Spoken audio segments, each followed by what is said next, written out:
Whenever we try to understand a massive cultural earthquake, I mean the kind that completely reshapes the American political landscape, there is this overwhelming temptation to look for a single, obvious epicenter. Oh, absolutely. We always want a clean narrative, cause and effect. Right. And for decades, if you asked political scientists or historians, or even just casual observers, to point to the exact epicenter that triggered the modern religious right, the answer was almost universally uniform. Yeah, they would point directly to 1973. Exactly, 1973, and the Supreme Court's landmark ruling in Roe v. Wade. The conventional wisdom paints a very sudden, reactive picture.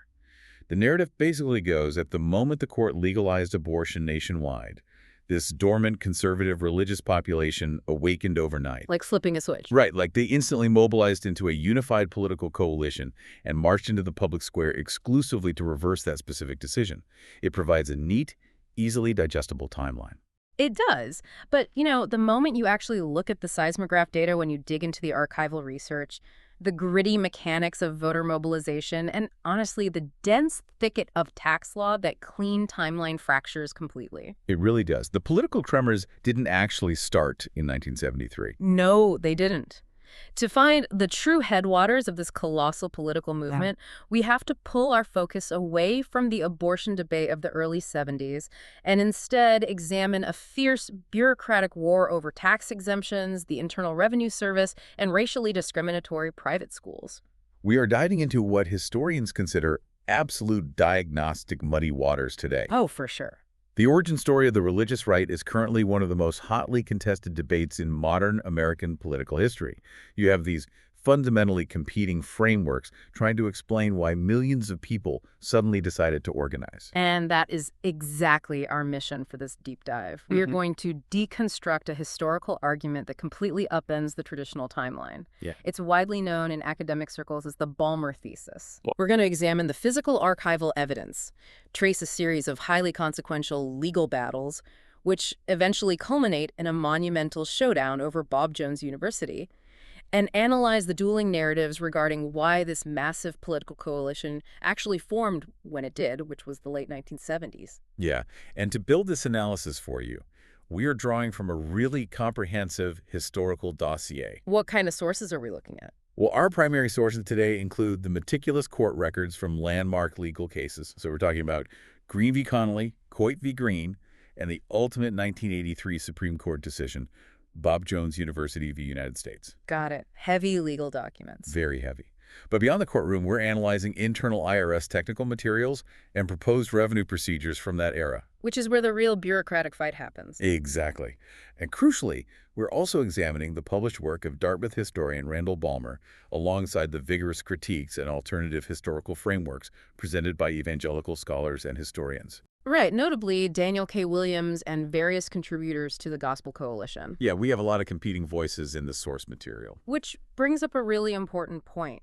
If you are joining us today, you need to know up front that we are stepping into a bit of a historical minefield. We really are. The sources we are exploring contain intensely charged political and historical disputes involving race, religion, taxation, and the deepest motivations of American voters. So, our objective here is not to arbitrate which side possesses the absolute moral high ground. Right, and we are not endorsing any specific political viewpoint. Exactly. We are going to impartially report on the contents of the primary sources and historical arguments. We will steelman both sides, meaning we will construct the strongest, most charitable version of each competing argument so that you can weigh the historical evidence for yourself. I think that's the best way to handle this. Yeah. To start, the chronological timeline is the foundational bedrock here. Where do we need to begin? Well, to comprehend the political explosion of the late 1970s, we actually have to roll the tape back much further, back into the 1950s. Okay, so way before Roe v. Wade. Way before. The narrative genuinely begins in the immediate aftermath of the 1954 Supreme Court decision, Brown v. Board of Education. Right. Which, as we know, universally struck down the doctrine of separate but equal and declared racial segregation in public schools to be unconstitutional. Right, but declaring a practice unconstitutional in Washington, D.C. is very different from enforcing that reality on the ground. Exactly. Desegregation was met with massive entrenched resistance. Yeah, and as the federal courts finally began mandating actual physical integration in the Deep South throughout the late 1960s and early 1970s, the cultural landscape shifted dramatically. We see the explosion of the segregation academy boom. Yeah. Rather than comply with integration, thousands of white families simply abandoned the public school system entirely. And the sheer scale of this institutional exodus is staggering. Thousands of private academies were established across the southern states in a remarkably compressed time frame. Just popping up everywhere. Everywhere. And a significant portion of these new institutions were formed explicitly to provide white families a sanctuary from integrated public classrooms. Right. Furthermore, a massive percentage of these new schools were officially sponsored by local churches, quickly earning the moniker of Christian academies. But, launching an entirely parallel education system from scratch requires an astronomical amount of capital. Oh, huge amounts. You have to acquire real estate, construct buildings, hire teaching staff, purchase curriculum, maintain daily operations, and the families fleeing the public system were still paying local property taxes to fund the public schools they had just abandoned. Right, they're paying twice, essentially. Exactly. The economic friction here is massive. So the primary reason they could afford to scale this private network so rapidly really comes down to the mechanics of federal tax policy. That is the key right there. The financial viability of this entire segregation academy movement was inextricably linked to their tax-exempt status. How did that work, practically? Well, because these new academies were organized under the legal umbrella of nonprofit, educational, or religious institutions, they bypassed federal corporate income taxes. Okay, so no tax on the institution itself. Right. But the far more potent financial engine was that individual donations made to these academies were fully tax-deductible for the donors. We should pause and really look at the mechanics of tax deductibility here, because I think it often sounds like dry accounting jargon, but the real-world implications are monumental. It changes everything. It does. Tax deductibility functions identically to a government matching grant. Right. If a family donates $1,000 to a local Christian academy and they deduct that $1,000 from their taxable income on their IRS return, the federal government is deliberately choosing not to collect tax revenue on that money. Yeah, they are leaving that money on the table. The government takes a voluntary fiscal hit in order to incentivize and subsidize the existence of that institution. That is the precise economic reality. The favorable tax treatment, both the institutional exemption and the donor deductibility, constituted the absolute fiscal substructure of the private school sector's explosive growth. Wow. Without that specific federal financial architecture, a vast majority of these academies would have just collapsed under their own weight. Which sets up a glaring, almost absurd contradiction within the federal government, doesn't it? Oh, completely. On one hand, the judicial branch, the Supreme Court and federal circuit courts has spent over a decade aggressively dismantling segregated public schools. Right, pushing for integration. But on the other hand, the executive branch, specifically the Treasury Department and the IRS, is effectively subsidizing the exact private institutions created to circumvent that judicial mandate. Yeah. I mean, a government can only subsidize its own defiance for so long before the tension becomes catastrophic. And the federal courts eventually recognized this exact contradiction. The tension finally ruptured in 1970. What was the trigger? Well, the IRS found itself under immense pressure from a wave of civil rights litigation. This was initiated by Black parents and civil rights organizations who recognized the hypocrisy of the federal subsidy. They saw what was happening with the tax code. Exactly. Consequently, in 1970, the IRS announced a seismic shift in agency policy. They formally declared they would no longer grant or maintain tax-exempt status for private schools that engaged in racial discrimination. Boom! The financial lifeblood was suddenly cut off. Just like that. But, an administrative agency like the IRS cannot unilaterally rewrite the rules of American society without facing a massive legal counteroffensive. Oh, definitely not. Because the IRS's policy was essentially a bureaucratic decree, the private schools realized their most effective recourse was to challenge the agency's underlying legal authority in front of a federal judge. And the ensuing legal showdown established the absolute rules of engagement for the next decade. So what was the first big case? The foundational case here is Green v. Connally, decided on June 30th, 1971. Okay, 1971. And it is vital to note the venue for this one. This was not ruled upon by a standard single-district court judge. It was heard by a specialized three-judge federal panel convened in the district court for the District of Columbia. A three-judge panel. That is a unique procedural mechanism, usually reserved for cases bearing immense constitutional weight or, seeking injunctions against federal statutes. Exactly. They only bring that out for the big stuff. Right. So when this high-level panel examined the IRS's new policy, what was the underlying legal logic they used to validate or reject it? Well, the panel definitively upheld the new IRS policy. They affirmed that the IRS absolutely possessed the statutory authority to deny tax exemptions to racially discriminatory private schools. Okay, so the IRS wins round one. On what grounds? The legal mechanics of their decision rested heavily on the historical and legal definition of a charitable institution under the Internal Revenue Code.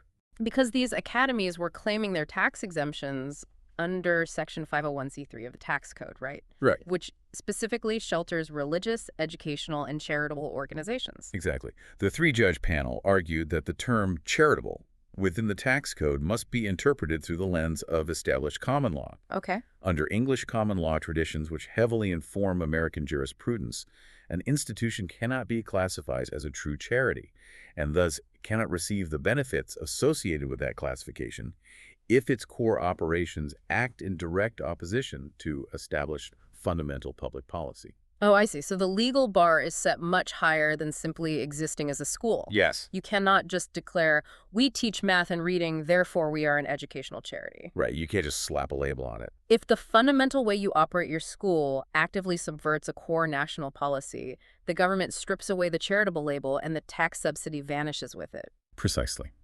The court looked at the landscape in 1971 and determined that eradicating racial discrimination in education had undeniably solidified into established federal public policy. Right. They had decades of rulings by that point. Yeah. This was evidenced by the unanimous Brown v. Board decision, the sweeping Civil Rights Act of 1964, and numerous subsequent congressional and executive actions. Yeah. Therefore, any private school practicing racial discrimination was inherently violating fundamental public policy, which automatically disqualified them from being a tax-exempt charity. And the trajectory of this logic went all the way to the top, didn't it? It did.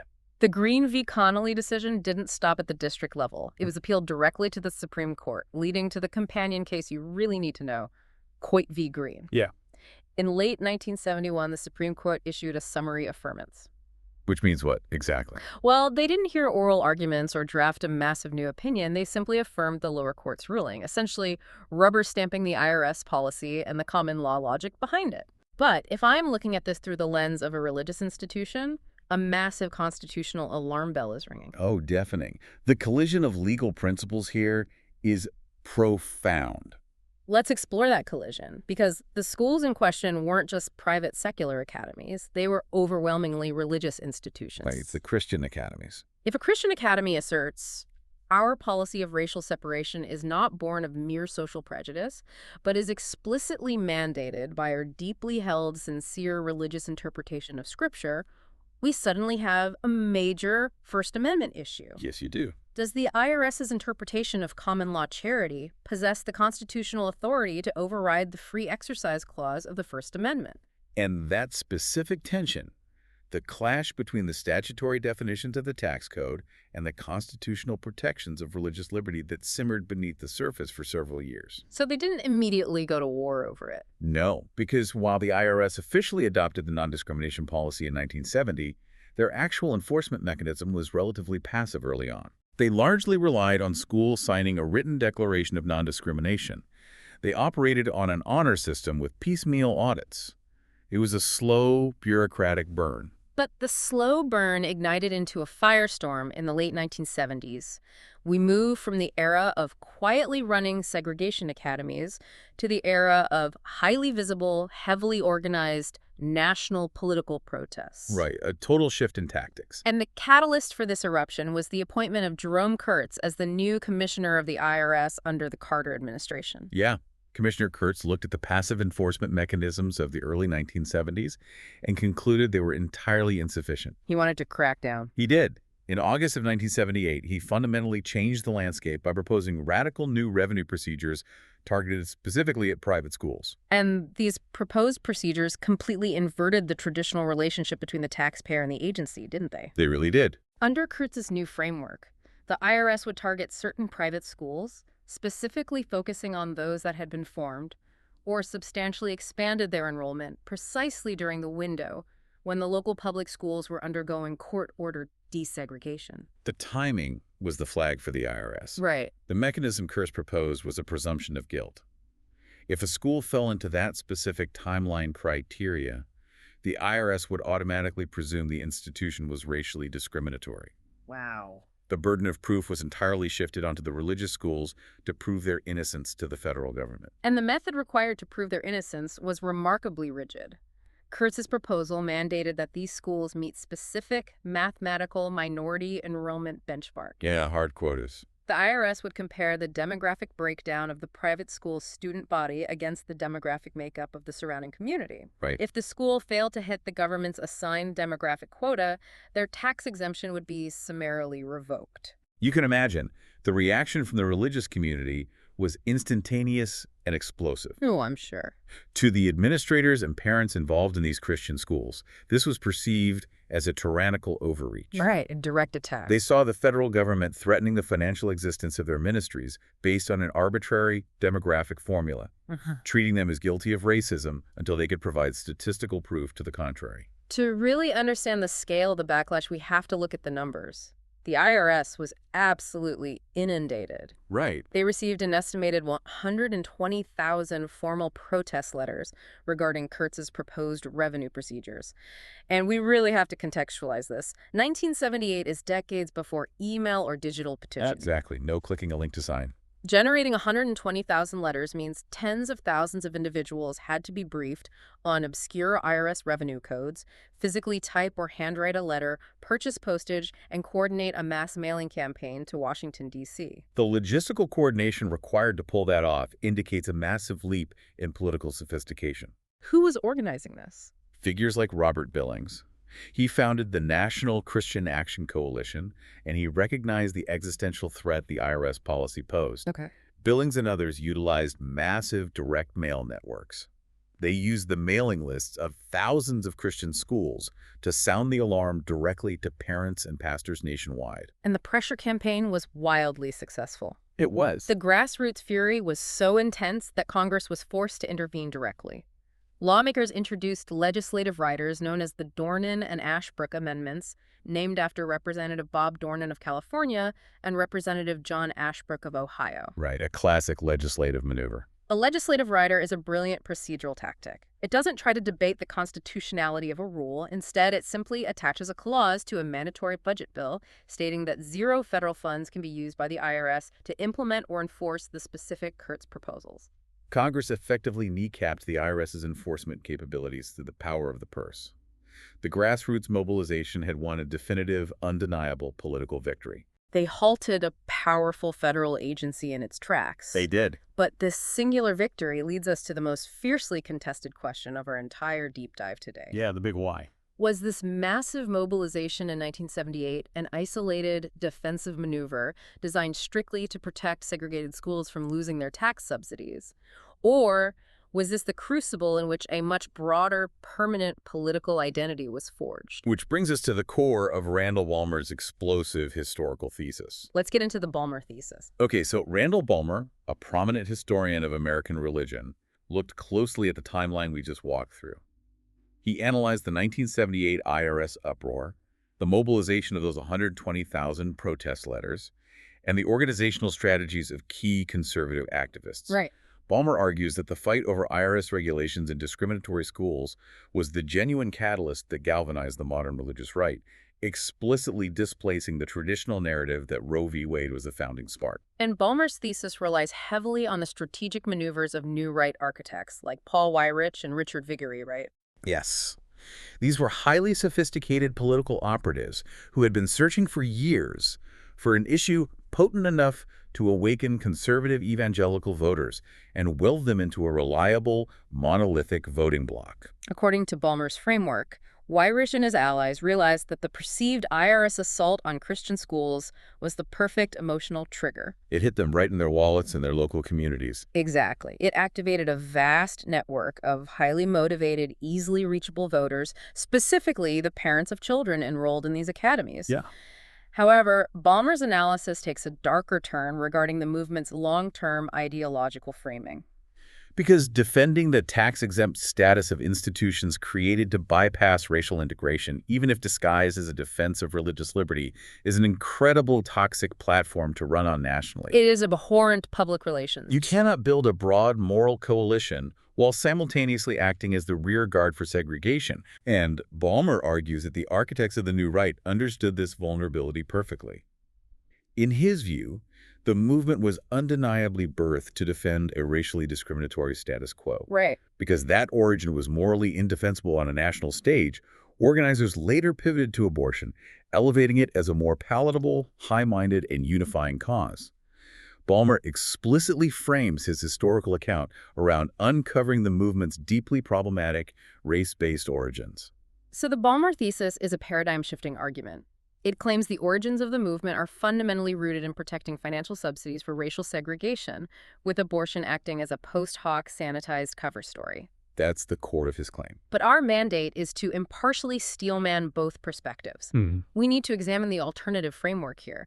How do the critics, historians who have thoroughly analyzed the exact same archival evidence counter Balmer's narrative? The counter-argument, heavily supported by scholars affiliated with the Gospel Coalition and historians like Daniel K. Williams, offers what we can conceptualize as the evangelical taxpayer framework. The evangelical taxpayer framework. Okay. They argue that Balmer's thesis fundamentally misreads the genuine motivations of the people who actually wrote those 120,000 letters. From the perspective of this evangelical taxpayer framework, those parents were not mobilizing to protect segregation.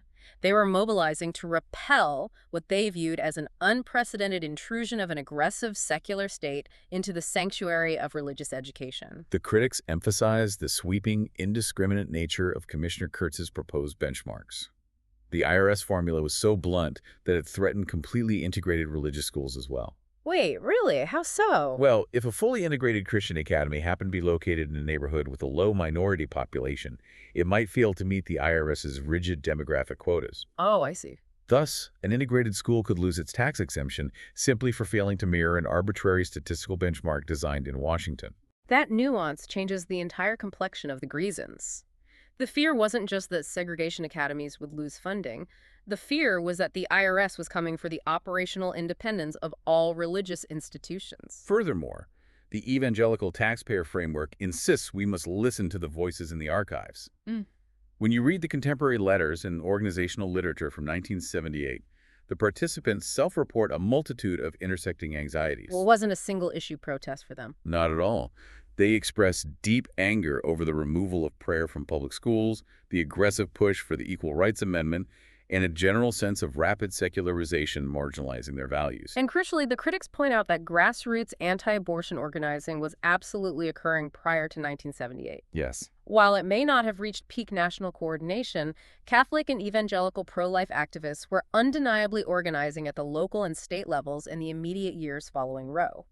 To claim abortion was a wholly invented issue ignores the genuine theological and moral outrage existing within those communities long before the IRS controversy. So we are presented with two highly distinct historical frameworks here. Very distinct. One interprets the 1978 IRS clash as a cynical, top-down political maneuver to protect segregationist institutions under the guise of religious liberty. Right. The other views it as a genuine bottom-up reaction from terrified parents facing a secular federal bureaucracy threatening their religious freedom and parental autonomy. To determine which framework is more robust, we have to interrogate the primary evidence historians rely upon. And in historical research, proving the internal motivations of 1 million voters is incredibly difficult. It's near impossible. Consequently, this massive debate often hinges on how scholars weight one highly specific piece of archival evidence. A quote from Paul Weyrich himself. Yet the strongest pillar supporting Balmer's thesis is the undeniable timeline of mass mobilization, which perfectly aligns with the 1978 IRS controversy and culminates in the founding of the moral majority in 1979. The timing is tight. It is. However, Balmer goes beyond mere chronological correlation. He relies heavily on recollection from Paul Weyrich. The Weyrich quote is essentially treated as the smoking gun in this debate. Balmer recounts attending a conference in 1990 where Weyrich was speaking. Right, more than a decade later. Exactly. During this conference, Weyrich explicitly identified the IRS threat to Christian schools as the true catalyst for the movement. According to Balmer, Weyrich bluntly stated that the IRS fight was what got us going, dismissing the idea that abortion was the initial spark. Balmer anchors the segregation catalyst thesis firmly to this 1990 statement. He argues that the primary architect of the movement is admitting, on the record, that the entire political apparatus was activated by the IRS tax battle, not Roe v. Wade. But this introduces a profound methodological problem regarding how we process historical memory, doesn't it? A huge problem. If you were constructing a comprehensive historical narrative, how much weight should you assign to a statement made by a political architect 17 years after the fact? Yeah. Political operatives are notoriously unreliable narrators of their own history. When they speak in hindsight, they are often actively curating their own legacy, highlighting their strategic genius while downplaying organic, grassroots factors they couldn't control. And that is the precise methodological critique leveled against the Balmer thesis. Critics argue that resting a sweeping paradigm shift about the origins of a massive social movement on a single recollected quote from 1990 is incredibly dangerous historical practice. It's a huge gamble. It places way too much weight on reconstructed memory at the expense of contemporary documentation. It's like trying to understand why a war started by exclusively interviewing the commanding general a decade later, while completely ignoring the diaries, letters, and dispatches written by the frontline soldiers on the day the fighting began. That's a great analogy. If you dive into the archives from the late 1970s, you find massive volumes of contemporary evidence newsletters, sermons, and organizational charters, where the participants themselves are loudly citing abortion, school prayer, and the encroaching secular state as their primary motivators. Right, the critics argue that you cannot simply dismiss the massive archival record of genuine grassroots anxieties as a manufactured smokescreen, merely because one political strategist made a contradictory claim 17 years later. When you synthesize the conflicting evidence impartially, the most historically defensible narrative acknowledges the truth in both camps. Yeah, it's never just black and white. The 1978 IRS controversy over tax exemptions was undeniably the spark. It provided new right organizers with a highly visceral, financially immediate grievance, allowing them to tap into a pre-existing network of frustrated parents right at the critical moment they were trying to forge a coalition. The IRS issue provided the organizational infrastructure. But the participants' self-reported motivations, their genuine dread regarding secularization, family structure, and abortion, provided the necessary ideological fuel. While 1978 represents the political spark that led directly to the founding of the moral majority in 1979, the underlying legal question regarding tax exemptions was far from settled. Oh, not at all. The Dornan and Ashbrook amendments defunded the IRS's aggressive enforcement temporarily, but they didn't resolve the constitutional clash. That tension finally reached its legal climax in 1983, arriving at the steps of the United States Supreme Court. Now, we must carefully analyze the 1983 Supreme Court ruling in Bob Jones University v. United States. This case is the legal capstone of the entire era. The grand finale. Yeah, the 1978 protests represented the political mobilization against the IRS. The 1983 ruling was the final punitive judicial judgment on the exact mechanisms that triggered that mobilization. And we have to be exceptionally precise regarding the specific facts surrounding Bob Jones University.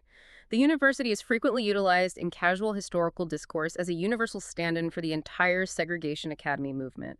But their exact institutional posture in 1983 was highly specific and nuanced. Precision here is vital for an accurate legal analysis. Bob Jones University, located in Greenville, South Carolina, is a fundamentalist Christian institution. By the time their tax case reached the Supreme Court in the early 1980s, the university was no longer a fully segregated, whites-only institution. Right. They had actually adjusted their admissions policies in the early 1970s. Initially, they admitted married black students, and by 1975, they admitted unmarried black students.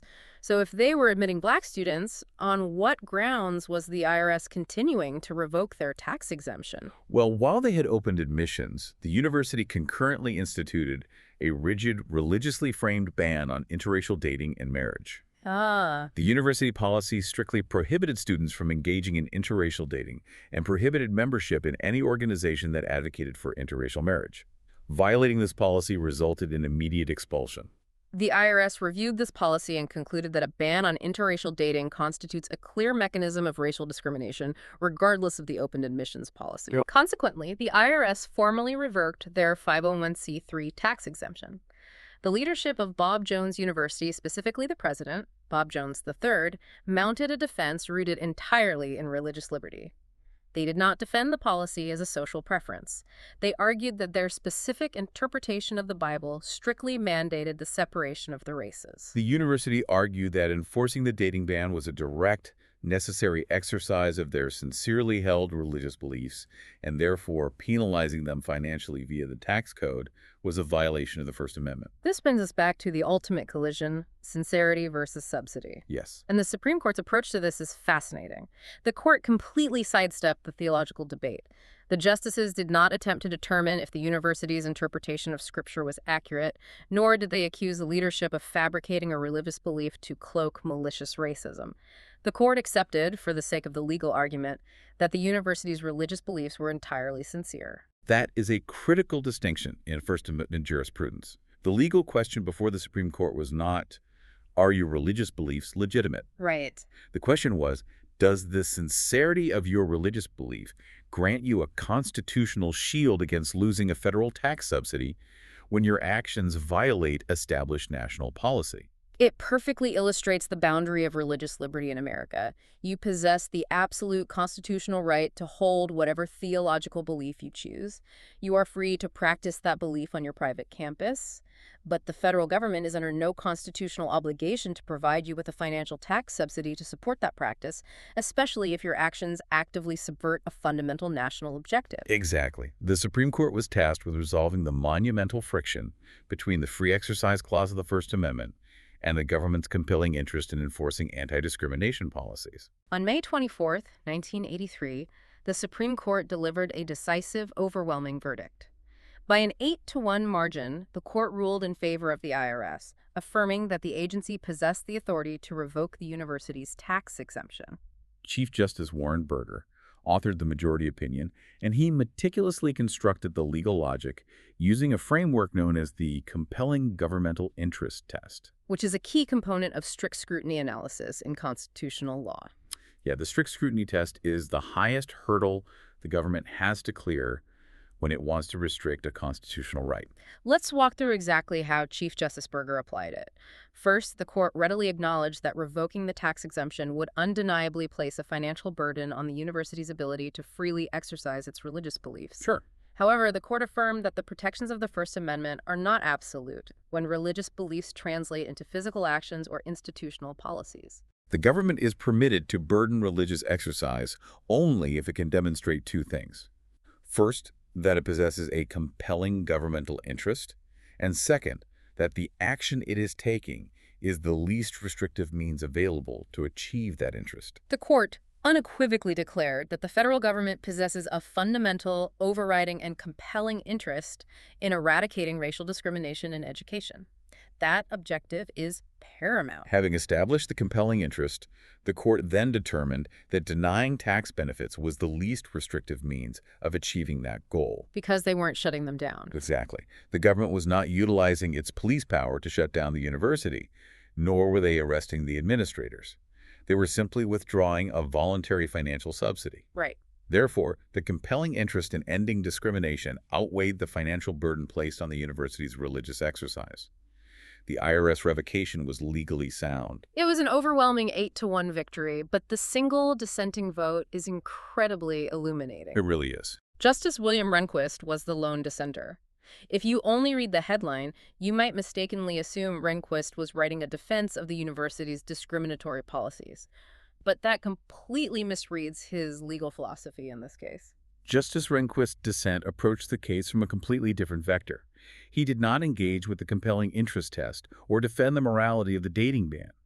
He dissented strictly on statutory and procedural grounds. This requires us to look at how Rehnquist viewed the separation of powers. Rehnquist argued that the specific text of the tax code, written and passed by the United States Congress, never explicitly included a public policy limitation for 501c3 organizations. Right, he looked at the plain text. The statute simply listed categories. An organization could be religious, charitable, scientific, or educational. And Congress had debated adding non-discrimination clauses to the tax code in previous years, but those legislative efforts had failed. Right, they didn't pass. So Rehnquist argued that the IRS, an unelected administrative agency, had essentially bypassed Congress and rewritten the tax code themselves by interpreting the word charitable through the lens of common law public policy. Rehnquist's argument is a classic conservative institutional critique. He is arguing about the separation of powers. He is essentially saying it does not matter if eradicating discrimination is a noble goal. The IRS does not have the constitutional authority to define what constitutes fundamental public policy and then weaponize the tax code to enforce it. Exactly. If we want religious schools to lose their exemptions for violating public policy, the elected representatives in Congress must pass a law explicitly stating that. An unelected tax agency cannot spontaneously grant itself that power. His dissent serves as a masterclass in statutory interpretation. It was a rigorous argument regarding administrative overreach and the proper legislative process, completely detached from any endorsement of the university's underlying racial bigotry. The 1983 Bob Jones ruling permanently altered the landscape. The university lost its tax exemption, setting a massive legal precedent. But we have to clock this 1983 legal climax back to the political explosion of 1978. Right, closing the loop. By the time the Supreme Court ruled, the religious right was already a massive, unified, and highly effective political powerhouse. Synthesizing this complex history reveals how deeply intertwined the legal and political spheres become. The 1983 Supreme Court ruling effectively validated the darkest anxieties of the parents and activists who had mobilized during the 1978 IRS protests. Oh, so? Well, it proved that the federal government possessed both the will and the legal authority to revoke the foundational financial subsidies of religious institutions if those institutions ran afoul of federal policy. Even though the Supreme Court specifically limited their ruling by citing the eradication of racism as a uniquely compelling interest, the psychological impact on the movement was profound. It's unshakable, really. The precedent was established. The government's definition of public policy could override their financial survival. Exactly how the movement evolved from that realization is the crucial final piece of the puzzle. As we noted earlier, attempting to build a sustainable national moral majority on the foundation of defending racially discriminatory institutions like Bob Jones University was politically untenable. Yeah, that wasn't going to work long term. The movement required a new foundation to survive. This is where abortion transitions from a genuine, pre-existing grassroots concern into the primary unifying architecture of the movement. Abortion functioned as the durable glue that bound the coalition together over the long haul. It provided a deeply resonant moral issue. And one that easily crossed denominational lines, allowing conservative evangelicals and traditional Catholics to form a unified political front.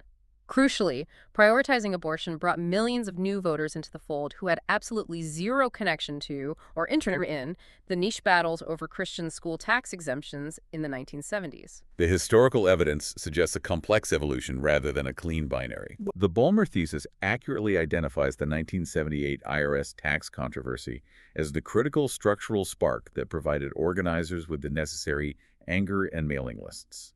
However, the evangelical taxpayer framework correctly identifies that the participants were fueled by broader, genuine anxieties regarding secularization, and that abortion ultimately provided the sustainable ideological framework. The origins of massive political movements are inherently messy. The motives of the architects often differ from the motives of the grassroots participants. But what remains undeniable is that an obscure bureaucratic battle over tax codes and IRS definitions unexpectedly forged one of the most powerful political coalitions in modern American history. It perfectly demonstrates that history is rarely a single clean spring. It is a confluence of many muddy intersecting rivers. Which leaves us with a final provocative thought for you to consider long after we wrap up this deep dive. Cool. We have explored in detail how a tax exemption is functionally a powerful government subsidy. And we have seen how the Supreme Court ruled that maintaining this subsidy requires an institution to remain in alignment with established fundamental public policy. But the cultural and legal definitions of public policy are never static. They evolve constantly from generation to generation. The baseline of what society considers fundamental shifts dramatically over time. So we have to ask, what happens when public policy undergoes another dramatic tectonic shift in the future? If the established legal standard is that an institution cannot violate fundamental public policy and simultaneously retain its charitable tax status, could other deeply held sincere religious beliefs eventually cost institutions their federal tax exemptions? That's the big question. As our cultural and legal definitions of public policy continue to evolve regarding issues of gender, marriage, or healthcare, will we see this exact legal battle play out again? It is a tension that ignited a political revolution in the 1970s, but the underlying constitutional question is far from permanently settled today. Thank you for joining us on this deep dive, and we highly encourage you to keep exploring the history beneath the headlines.